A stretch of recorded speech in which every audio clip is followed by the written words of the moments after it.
क्षत्रिय जाति में पैदा होना कोई अपराध थोड़ा है। इस देश की एक ऐसी जाति है जिसमें भगवान भी जन्म लिए हैं। तो अपनी जाति पर स्वाभिमान हर व्यक्ति को होना चाहिए। नमस्कार, मैं राहुल यादव।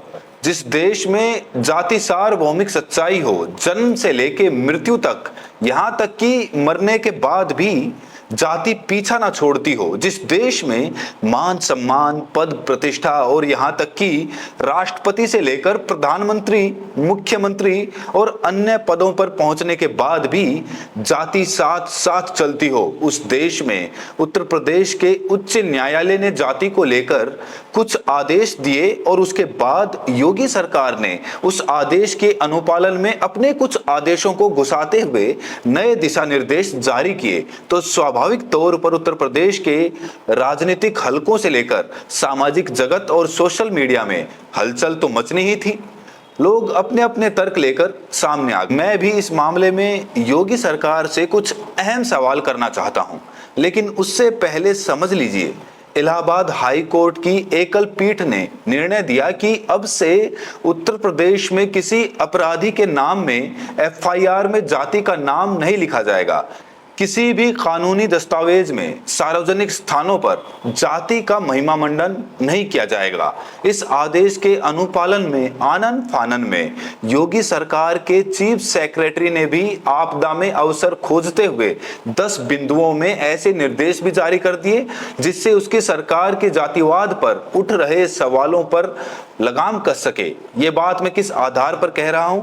दरअसल चीफ सेक्रेटरी ने जो 10 बिंदु जारी किए हैं उसमें से 9वें नंबर पर लिखा है, सोशल मीडिया पर किसी जाति को महिमा मंडित करने तथा किसी जाति की निंदा करने वाले सोशल मीडिया संदेशों पर कड़ी निगरानी रखी जाए।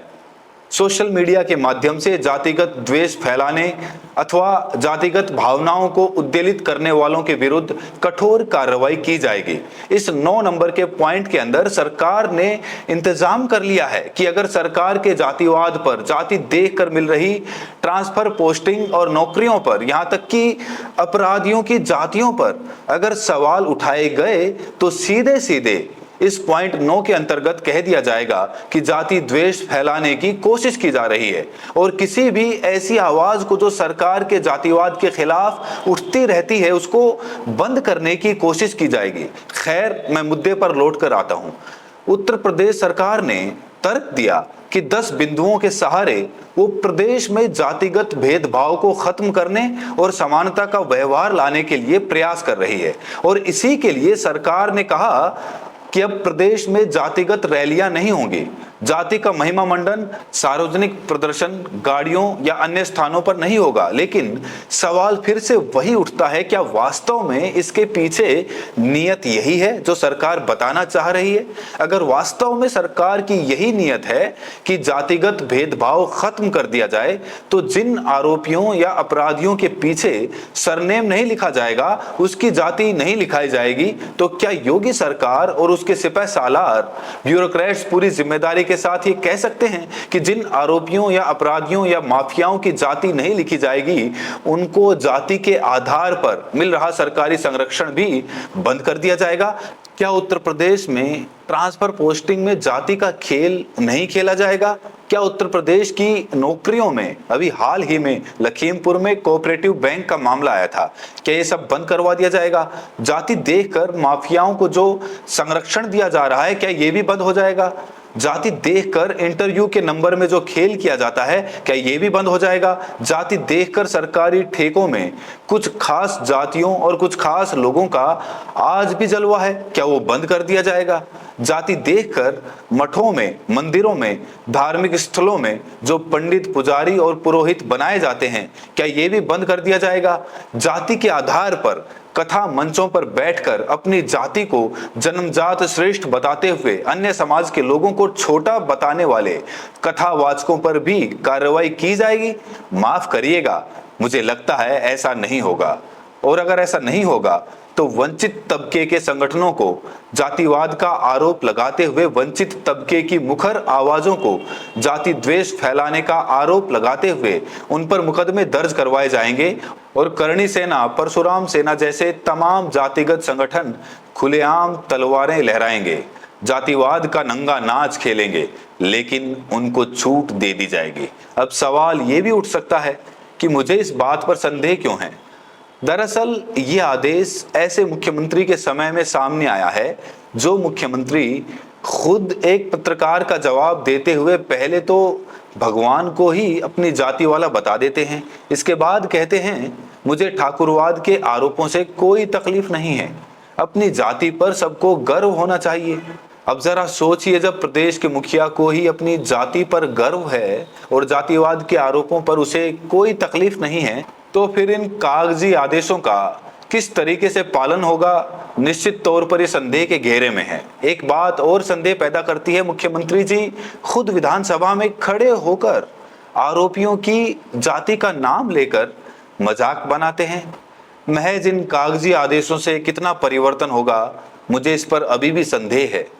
इस मामले में एक और हैरत की बात देखिए, वो सरकार कह रही है कि अब जातिगत रैलियां नहीं होंगी। जिन सरकारों ने सत्ता में आने के लिए जाति का खूब उपयोग किया, जाति की पार्टियों का इस्तेमाल किया, जाति के कार्यक्रम कराए, जाति की रैलियां लगवाई, यहाँ तक कि किसी के ऊंचे पद पर पहुंचने के बाद सार्वजनिक तौर पर उसकी जाति भी घोषित की, वही अब कह रहे हैं कि हमें जातिगत रैलियों से परहेज है।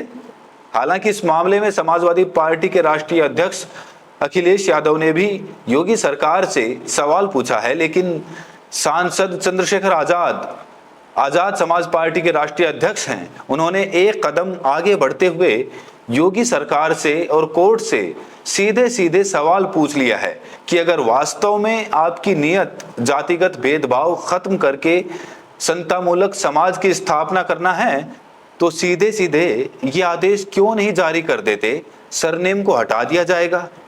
मतलब इस प्रदेश में कोई भी व्यक्ति अपने नाम के पीछे से टाइटल नहीं लगाएगा।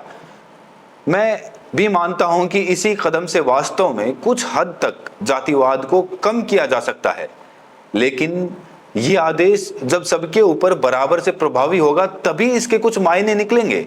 मसलन जैसे मेरे नाम के पीछे यादव टाइटल लिखा है, कल से मैं कह दूं मैं अपने नाम के पीछे टाइटल हटाता हूं, लेकिन मात्र मेरे हटाने या संपूर्ण वंचित तबके के हटाने से भी काम नहीं चलेगा, क्योंकि समाज में गंदगी व्याप्त है। अगर कोई व्यक्ति सरनेम हटाकर किसी को नाम बताता है तो गुपचुप तरीके से ये चर्चा की जाती है कि एससी वर्ग का व्यक्ति होगा, इसीलिए टाइटल नहीं लगा रहा है। इसीलिए अगर कोर्ट का आदेश आता है, सरकारी निर्देश आता है कि सबके नाम से टाइटल हटेंगे, तो वास्तव में आइडेंटिफाई नहीं हो पाएगा कि ये व्यक्ति नाम के पीछे क्या टाइटल लगाता है। इस मामले में मेरा भी मानना है कि स्पष्ट है कि नाम के पीछे सरनेम हटाना भी समस्या को जड़ से खत्म नहीं कर सकता, बल्कि समस्या को कुछ हद तक कम कर सकता है, क्योंकि ट्रांसफर पोस्टिंग करते समय, नौकरी देते समय, इंटरव्यू में नंबर देते समय सामने बैठे हुए जातिवादी कहीं ना कहीं से पता कर ही लेंगे कि कौन हमारी जाति वाला है, कौन दूसरा। इस समस्या का असली समाधान अंतर जाति विवाह और अपनी मानसिकता को ठीक करने से ही निकल पाएगा। बाकी देखते रहिए बुद्धा इंस्पायर्ड, जागरूक और सजग बने रहिए। जय विज्ञान, जय संविधान, जय लोकतंत्र। बहुत बहुत शुक्रिया।